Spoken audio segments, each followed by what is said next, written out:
Assalamualaikum warahmatullahi wabarakatuh. Apa kabar kalian? Semoga kalian baik-baik saja dan tetap diberikan kesehatan oleh Allah Subhanahu wa Ta'ala. Bantu channel kami dengan cara subscribe dan tekan tombol lonceng kalian. Terima kasih. Semoga kisah ini bermanfaat. Istri mana yang tidak hancur hatinya jika memiliki suami yang tidak bisa berada di sisinya?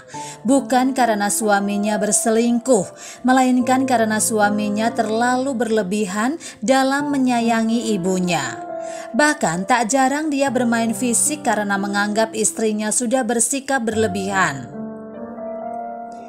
Memang surga itu berada di bawah telapak kaki ibu, dan ridho seorang ibu merupakan ridho Allah juga.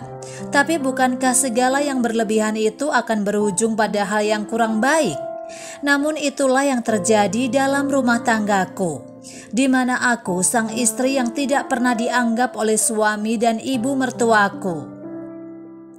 Kisah kami berawal 3 tahun lalu. Saat itu kami masih menjadi mahasiswa semester akhir jurusan manajemen bisnis. Namanya Herman, seorang mahasiswa berprestasi yang terkenal ramah dan berkepribadian baik. Wajahnya juga lumayan tampan dibanding teman sebayanya. Tak kusangka kami bisa dekat karena berada dalam satu proyek dosen. Beberapa bulan berteman, aku mulai tertarik padanya. Dia sangat baik dan peka. Tutur katanya lembut dan selalu menghargai perempuan. Sampai-sampai aku sering merasa terbuai saat mengobrol bersamanya. Oh Tuhan, mungkinkah dia adalah sosok laki-laki yang kau kirimkan untuk menjadi imamku kelak? Tuturku dalam batin. Dan benar saja, setelah kami lulus, dia melamarku dan berjanji akan menikahiku dalam waktu dekat. Bagai tertimpa durian jatuh, laki-laki yang aku dambakan selama ini ternyata akan menjadi suamiku. Namun masalahnya adalah ayah dan ibuku tidak menyetujui hubungan kami sejak awal. Mereka berpikir Herman belum memiliki bekal yang cukup untuk menghidupiku. Dia masih anak kemarin sore, kata ayah.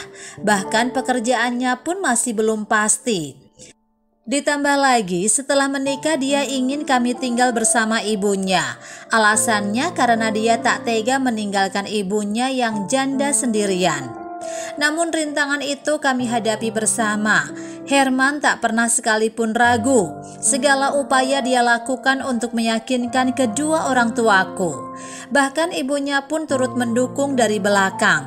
Kami serasa dua sejoli yang sedang dimabuk cinta dan tak peduli apapun halangan yang menghadang. Hingga suatu malam aku mencoba berdiskusi kembali dengan orang tuaku. "Pa, Ma, harus dengan cara apa lagi Amel bisa meyakinkan kalian bahwa laki-laki yang kupilih adalah pilihanku yang terbaik?" Aku mencoba memulai pembicaraan dengan sedikit putus asa. Sambil menggenggam kedua tanganku, Mama menjawab, "Kamu yakin bisa hidup bahagia bersama laki-laki itu?" Aku mencoba menatap Mama sambil menahan air mata. "Amel yakin, Ma. Herman laki-laki yang baik. Dia sopan, pekerja keras, dan bertanggung jawab. Dia juga sangat sayang pada orang tuanya." Mendengar rengekanku yang semakin putus asa, Papa pun mulai angkat bicara. Sambil menghela nafas dia berkata, "Kami sebagai orang tua hanya menginginkan kebahagiaan untukmu, Nak.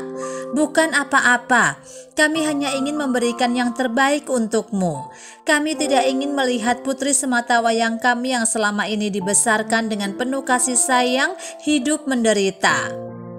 "Aku pasti bahagia, Pa. Aku janji. Aku yakin Herman akan menjadi suami yang baik." Aku menimpali dengan nada tegas. Akhirnya orang tuaku memberi keputusan setelah bertatapan sejenak sambil menghela nafas panjang. "Baiklah, Nak. Jika kamu tetap bersikeras, kami tak bisa berbuat apa-apa lagi. Tapi ingat, setelah menikah, kalian akan dihadapkan dengan kehidupan yang berbeda. Dan segala resiko akan kalian tanggung bersama." Papa pun memelukku dengan hangat, disusul dengan pelukan Mama yang tak kalah hangat. Beberapa bulan kemudian, hari yang merupakan hari paling bahagia bagi sepasang kekasih yang tengah dimabuk cinta, yaitu hari pernikahan. Pernikahan kami digelar dengan acara yang cukup sederhana. Kami sepakat tidak ingin bermewah-mewah karena melihat kondisi ekonomi Herman yang masih dalam tahap merintis. Kami juga hanya mengundang kerabat dan teman-teman terdekat saja. Pernikahan bukan seberapa mewah acaranya kan? Yang penting kedua keluarga bahagia. Lelah bukan main ternyata menjadi pengantin. Bahkan di acara yang sederhana saja bisa menguras habis tenagaku dan suamiku. Kami bahkan tidak bisa menikmati hidangan yang tersedia, hanya sibuk bersalaman, berfoto dan menyambut tamu-tamu yang hadir. Setelah acara resepsi berakhir, aku dan Herman langsung pulang ke rumah ibunya. Ya, kami memang sepakat untuk tinggal bersama ibu. Di samping karena Herman masih belum sanggup membeli rumah baru, ibu juga sudah tua dan menjanda. Di usia 50-an bukan hal mudah untuk hidup sendirian. Jadi kami tidak tega jika harus tinggal berpisah dengannya. Malam pertama sebagai pengantin, malam yang paling ditunggu-tunggu oleh pasangan pengantin baru. Semua hasrat yang selama ini tertahan dapat diluapkan karena sudah sah secara hukum dan agama sebagai mahramnya. Namun berbeda denganku. Malam pertama pernikahan justru kuhabiskan untuk tidur bersama mertuaku. Aku sempat heran kenapa suamiku memintaku tidur bersama ibunya. Setelah katanya, dia terlalu lelah bahkan untuk hanya sekedar mengobrol. Aku yang juga tak kalah lelah akhirnya memutuskan untuk menurutinya dan langsung tidur setelah membersihkan badan. Keesokan harinya aku membuka mata dan mendapati kamar sudah kosong. Jam berapa ini? Kemana ibu? Aku melihat jam di ponselku. Masih jam 5 pagi. Aku pun beranjak untuk mengambil wudhu dan sholat subuh. Selesai sholat, sebagai istri aku berinisiatif untuk membuatkan sarapan ke dapur. Tapi begitu sampai di dapur, aku melihat meja makan sudah dipenuhi dengan menu 4 sehat 5 sempurna. Baru bangun Mel, sapaan hangat terdengar dari ibu mertuaku. Aku pun menjawabnya dengan senyuman. Iya bu, aku kira ibu kemana pagi-pagi begini. Ternyata sudah selesai masak ya. Hehehe. Ibu memang selalu bangun sebelum subuh untuk menyiapkan sarapan. Kamu besok-besok bangunnya lebih pagi ya. Bantuin ibu di dapur. Masa sudah jadi istri tapi tidak menjalankan kewajiban istri? Aku yang mendengar ucapan mertuaku merasa sedikit tersinggung. Tapi setelah dipikir-pikir ada benarnya juga. Aku harus lebih rajin agar tidak terlalu merepotkan beliau. Mas Herman kemana bu? Kok tidak kelihatan? Tanyaku sambil membantu menyiapkan peralatan makan. Oh, dia masih di masjid. Biasa, dia selalu ikut jamaah di masjid sebelah rumah. Ibu menjelaskan dengan bangga. Betapa bahagianya aku mendengar hal tersebut. Laki-laki yang aku pilih ternyata bukan hanya baik secara sifat, tapi juga rajin beribadah. Sungguh sosok suami idaman semua wanita. Aku sangat bersyukur dipertemukan suami seperti Herman. Sesaat setelah semua siap, Herman pun pulang dari masjid. Assalamualaikum, serunya dari pintu depan. Kami pun menjawab dengan kompak. Waalaikumsalam. Setelah menaruh sarung dan kopiahnya, Herman segera menuju meja makan. Pandangannya tak lepas dari makanan yang sudah tertata rapi di atas meja. Wah, sarapan pagi ini enak sekali sepertinya. Siapa nih yang masak? Jelas ibu dong, siapa lagi? Mertuaku menjawab dengan percaya diri. Wah, pantas. Dari wangi masakannya saja sudah membuatku ngiler, goda Herman sambil mengecup kening ibunya.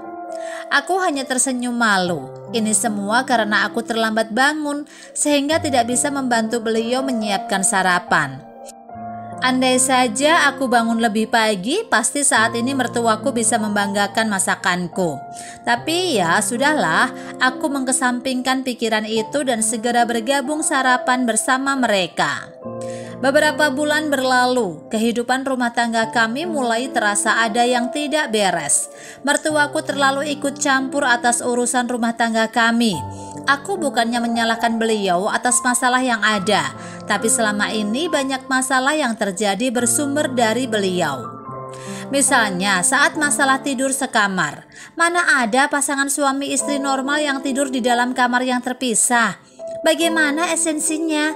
Di malam pertama kami, aku masih memaklumi hal tersebut, karena aku pikir mungkin Herman memang benar-benar kelelahan. Jadi aku tidak mempermasalahkannya pada saat itu. Tapi setelah 6 bulan kami menikah, dia masih tidak mau tidur sekamar denganku. Dia lebih memilih tidur di kamar ibunya. Tak jarang aku menanyakan alasan dia melakukan hal itu. Namun dia hanya mencari-cari alasan dengan menjadikan ibunya sebagai subjek. Entah ibunya tak enak badan lah, sering mengalami mimpi buruk lah, sampai yang paling tidak masuk akal dia beralasan tidak bisa tidur denganku karena aku mendengkur. Padahal selama ini aku tidak memiliki riwayat mendengkur saat tidur. Aku sempat mendiskusikan masalah ini pada mertuaku, namun nihil. Dia hanya memintaku untuk bersabar dan memaklumi semua sikap aneh putra sematawayangnya itu. Hingga pada suatu hari aku akhirnya mendapatkan momen untuk melawan mereka.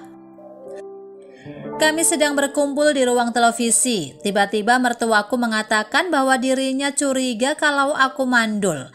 Karena sudah 6 bulan pernikahan kami tapi belum ada tanda-tanda aku hamil.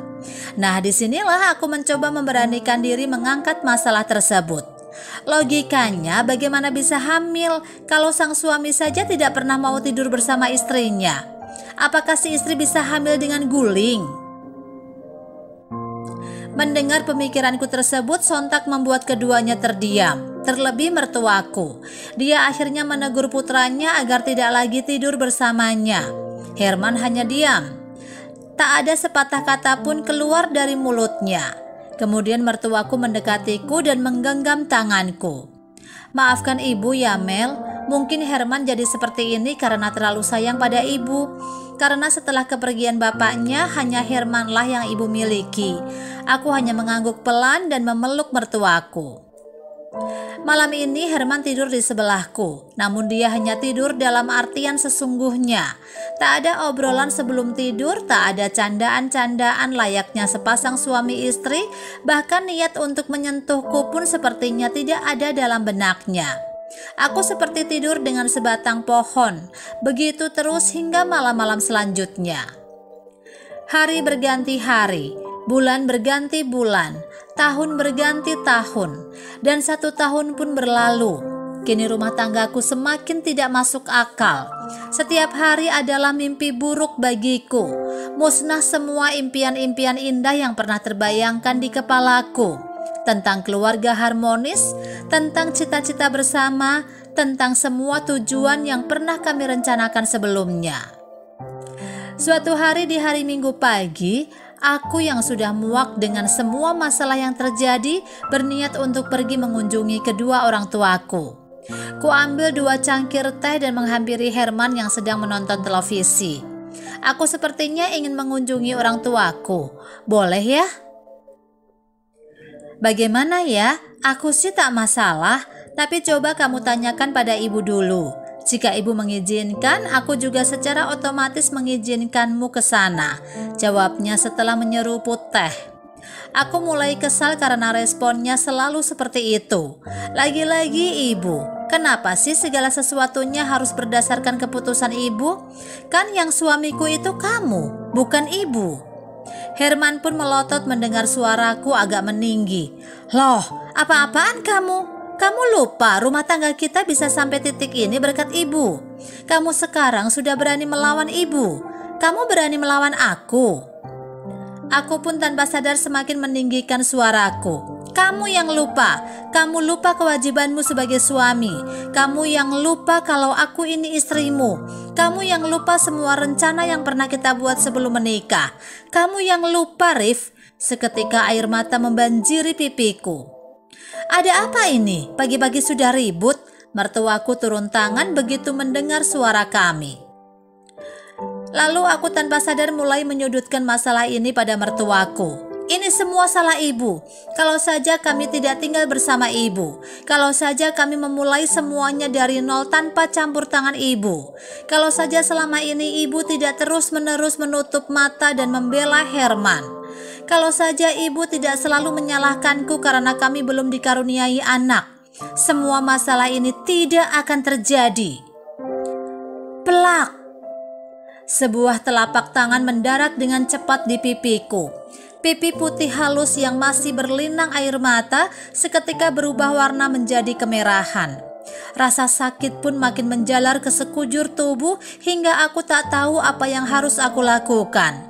Selama ini aku masih bisa menahan diri ketika Herman dengan mulut lancipnya selalu membandingkanku dengan sosok ibunya.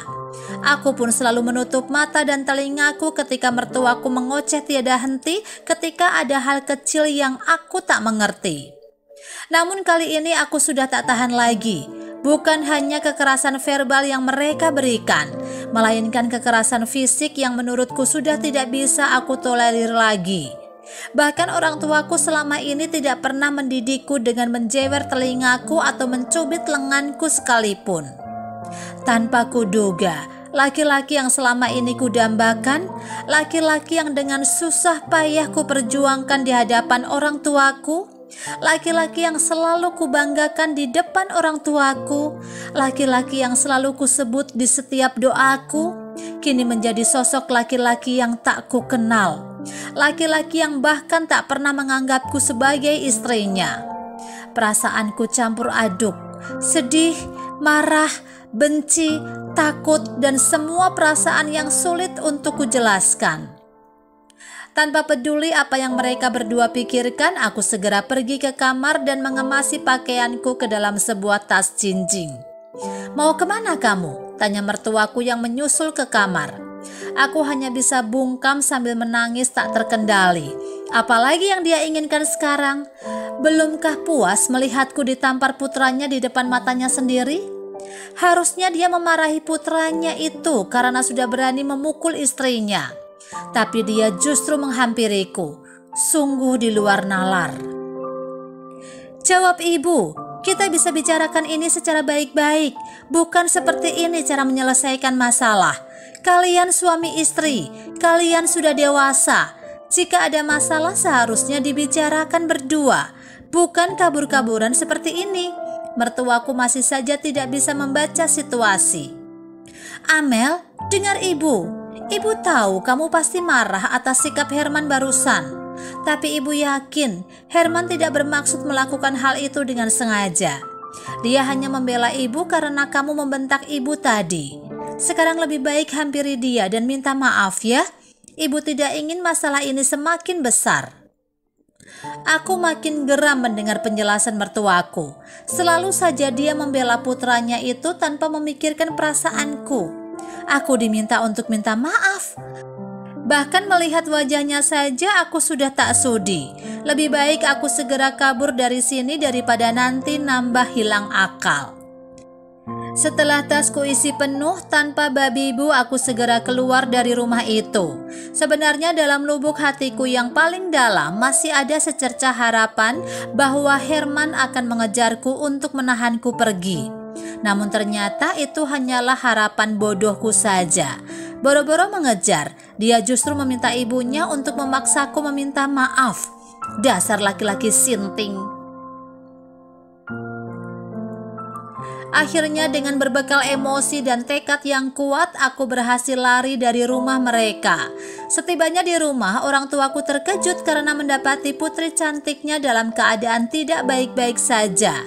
Namun tanpa banyak komentar, mereka segera menyuruhku masuk untuk menenangkan diri. Setelah perasaanku sedikit tenang, aku menceritakan semua masalah yang selama ini ku pendam sendiri. Tak ada sedikit pun yang kututup-tutupi. Aku sudah kehilangan akal memang, sudah tak tahu lagi harus bagaimana. Biar saja orang tuaku mengetahui semua aib rumah tanggaku. Mama langsung menangis mendengar ceritaku, sedangkan papa seakan menahan hasratnya ingin memukuli Herman saat itu juga. Namun mereka berusaha tetap tenang mendengarkan ceritaku sampai selesai. Selesai aku bercerita, Mama memelukku dengan erat, seakan merasakan semua penderitaan yang aku alami selama ini. Sementara itu, Papa menyarankan agar aku berpisah saja dengan Herman dan memulai kehidupan sebagai pribadi yang baru. Aku bingung. Pikiran dan hatiku masih diselimuti kebencian. Aku belum bisa berpikir jernih. Aku takut jika mengambil keputusan di saat kalut, kelak akan menjadi bumerang bagi diriku sendiri. Jadi apakah aku harus menuruti saran orang tuaku? Atau berdamai dengan keadaan dan mencoba merubah segalanya secara perlahan? Bagaimana menurut kalian? Tulis pendapat kalian di kolom komentar ya. Wassalamualaikum warahmatullahi wabarakatuh.